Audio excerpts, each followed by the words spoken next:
अस्सलाम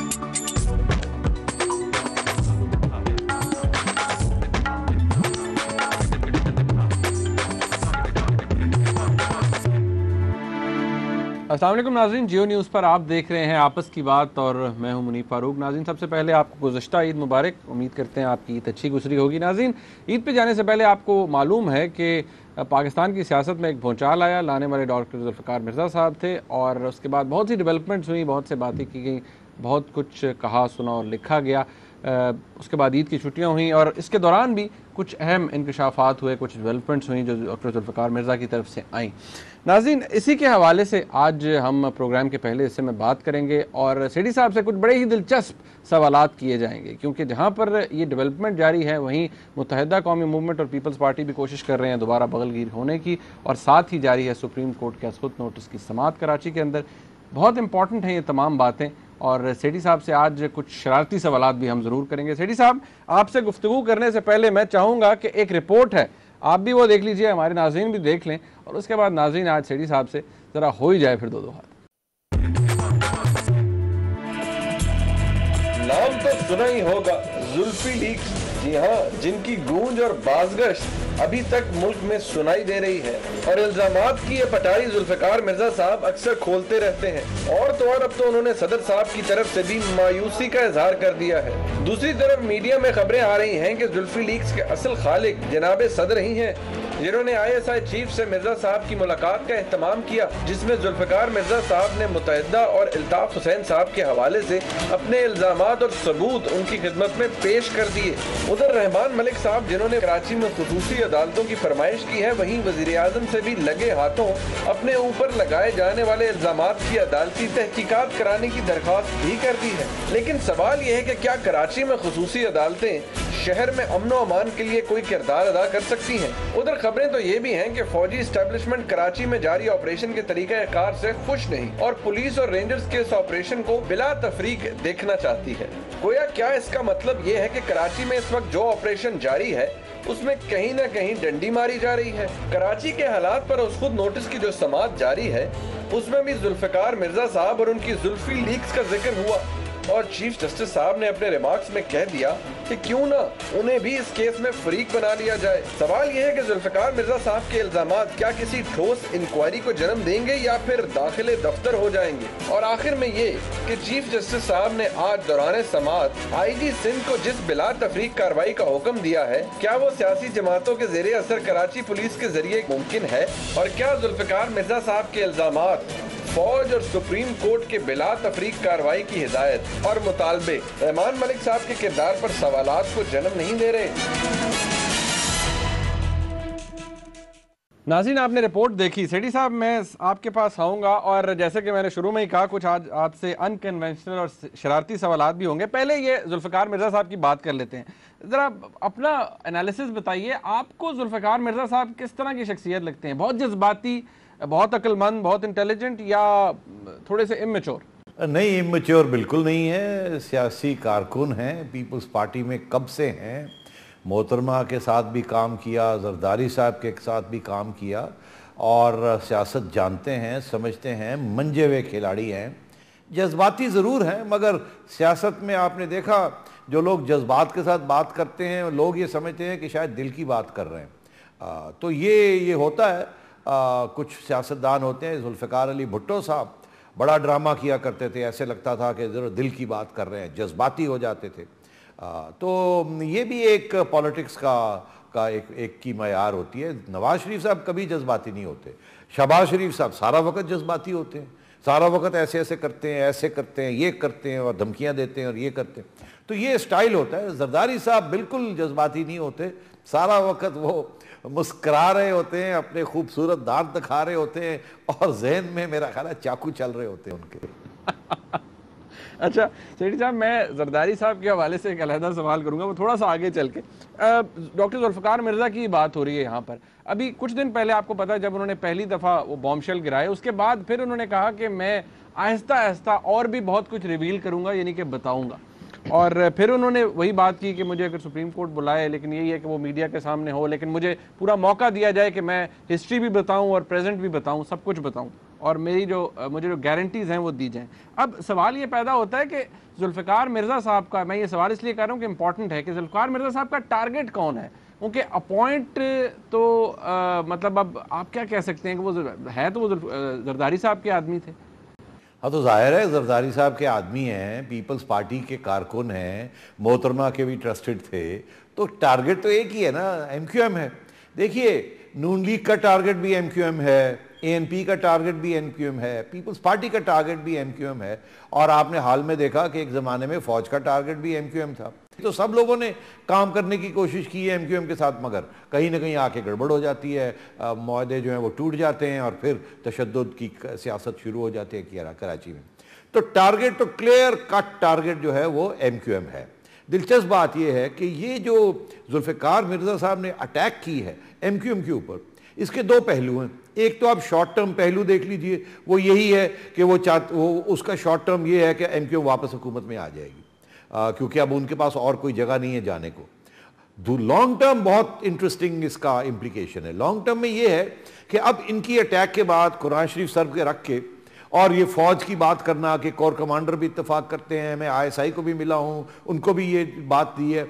अब आपने देखा सारे पाकिस्तान में एक ही आवाज़ हो रही है कि कराची के अंदर ऑपरेशन होना चाहिए। फौज की तरफ से भी ये कहा जा रहा है ऑपरेशन होना चाहिए, इवन हैंडेड होना चाहिए, सबके ऊपर होना चाहिए और सियासत उसमें नहीं आनी चाहिए।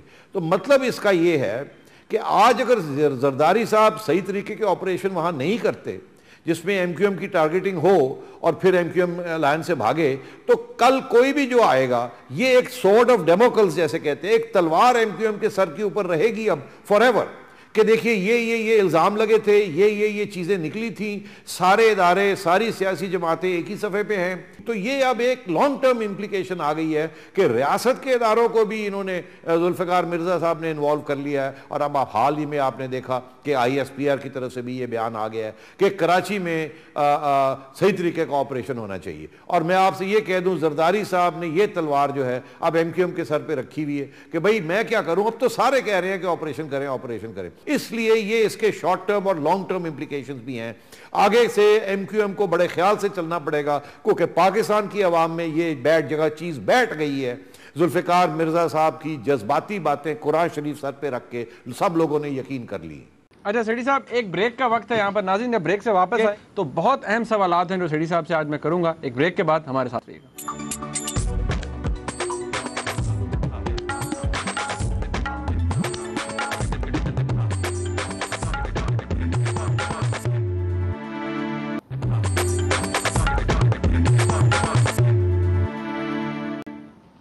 सेठी साहब, अब सवाल आपसे ये है कि जुल्फ़िकार मिर्ज़ा साहब ने जिन जिन बातों को, जिन जिन डॉक्यूमेंट्स को कोट किया, और अपेरेंटली ये भी अब लिखा जा रहा है कि उनके पास कुछ ऑडियो टेप्स भी मौजूद हैं और टेलीफोन कॉन्वर्सेशंस हैं, इतनी सोफिस्टिकेटेड इंफॉर्मेशन, इतनी डेलिकेट इंफॉर्मेशन जुल्फ़िकार मिर्ज़ा साहब के पास कहाँ से आई?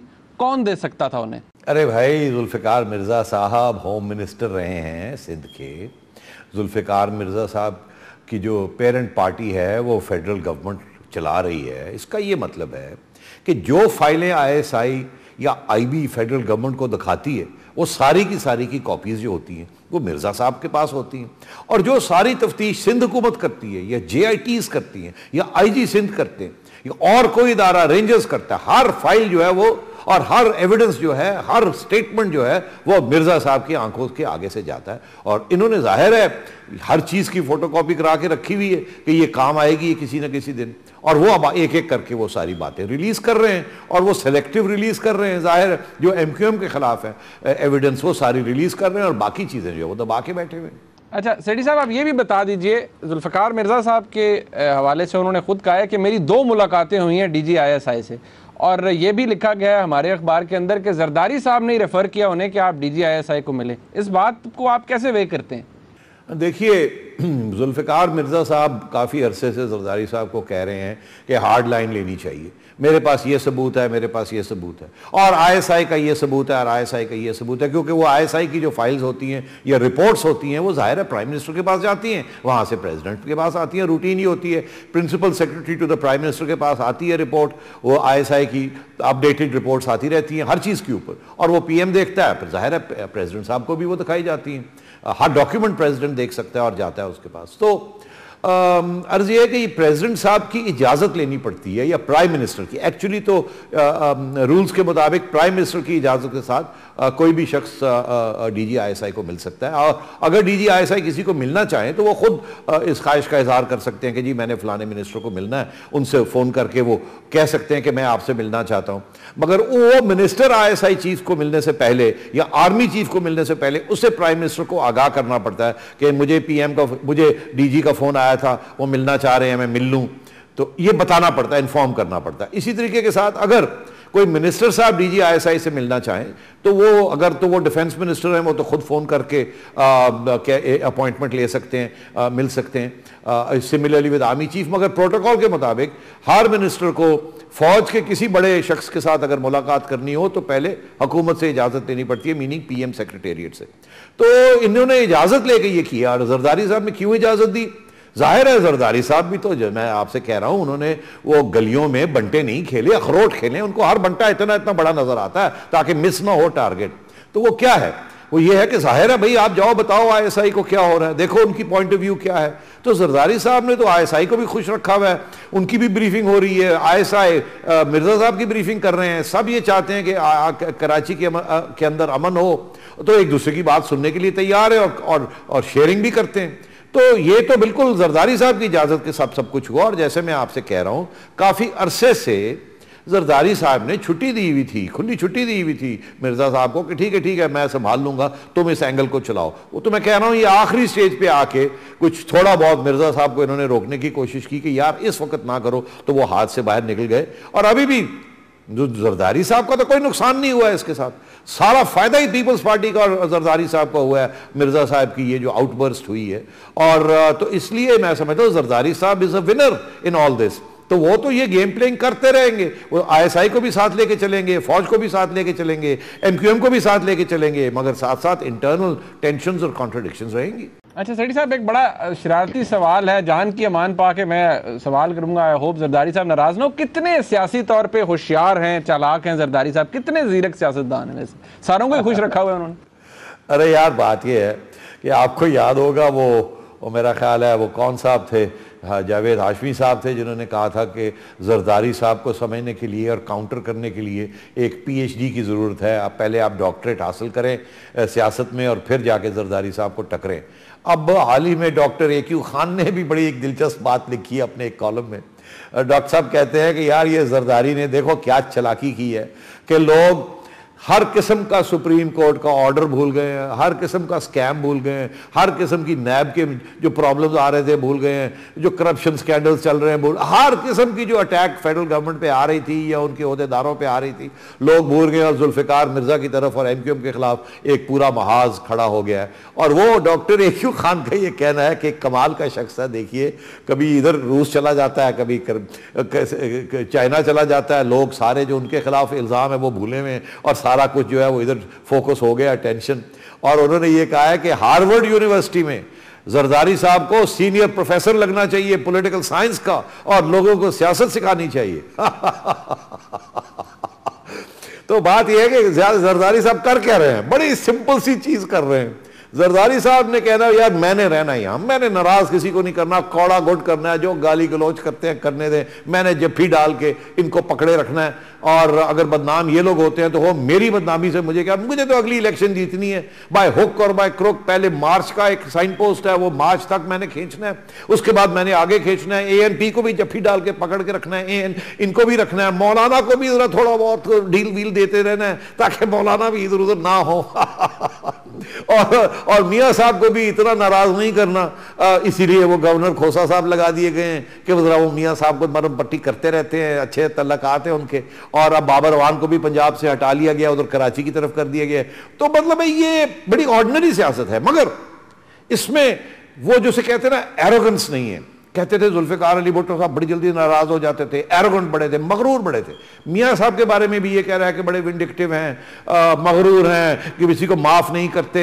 और भी सियासतदान ऐसे होते हैं जिनमें कबायली इस किस्म के सेंटिमेंट्स और इमोशंस होते हैं। जरदारी साहब में कोई कबायली या इस किस्म का सेंटिमेंट है ही नहीं। वो मुकमका कारोबारी शख्स, वो उन्होंने कारोबार के जो असूल हैं कि लेन देन करनी पड़ती है, बात सुननी पड़ती है, अपनी स्ट्रेंथ अपनी वीकनेस सामने रखनी पड़ती है, कारोबार करना है, डील करनी है। डील जो है वो ऊंच नीच होती रहती है, आज कोई अच्छी डील मिल गई, कल बुरी मिल जाएगी, doesn't matter. Over the course of the deals सबकी फायदा हो जाएगा। एक दूसरा ये कि अगर खुद खाना है तो दूसरे को भी खिलाना पड़ेगा, ये नहीं कि जी सारा मैं ही खा जाऊं।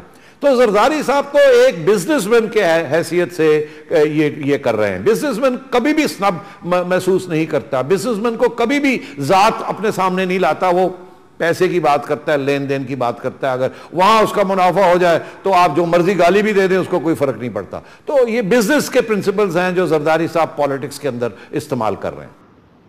अच्छा सेठी साहब, थोड़ा सा आगे चलते हैं। आज सुप्रीम कोर्ट की तरफ से भी हुक्म आ गया आईजी सिंध को कि बिला तफरीक कार्रवाई की जाए।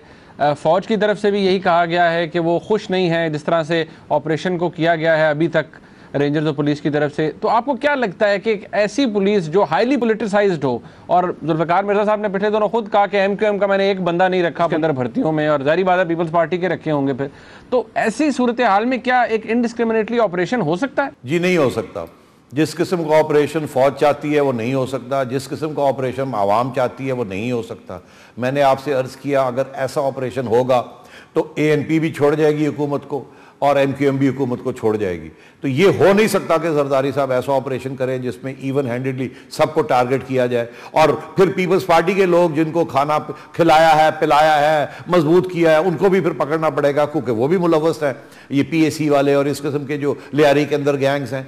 तो फिर तो जैसे कहते हैं ना सारी चीज बाहर आ जाएगी, तो वहां गवर्नेंस रूल लगाना पड़ जाएगा और वो फिर जरदारी साहब से हाथ से गेम निकल जाएगी। इसीलिए रहमान मलिक साहब की एडवाइस जरदारी साहब को यही रही है कि हम ऑपरेशन नहीं कर सकते। जिस दिन हमने वहां सीधा सादा ऑपरेशन किया उस दिन आपकी हुकूमत इस्लामाबाद में बरकरार नहीं रह सकेगी।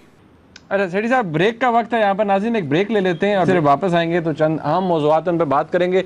विकीलीक्स के हवाले से सेठी साहब क्या कहते हैं वो भी जानेंगे एक ब्रेक के बाद। हमारे साथ रहिएगा।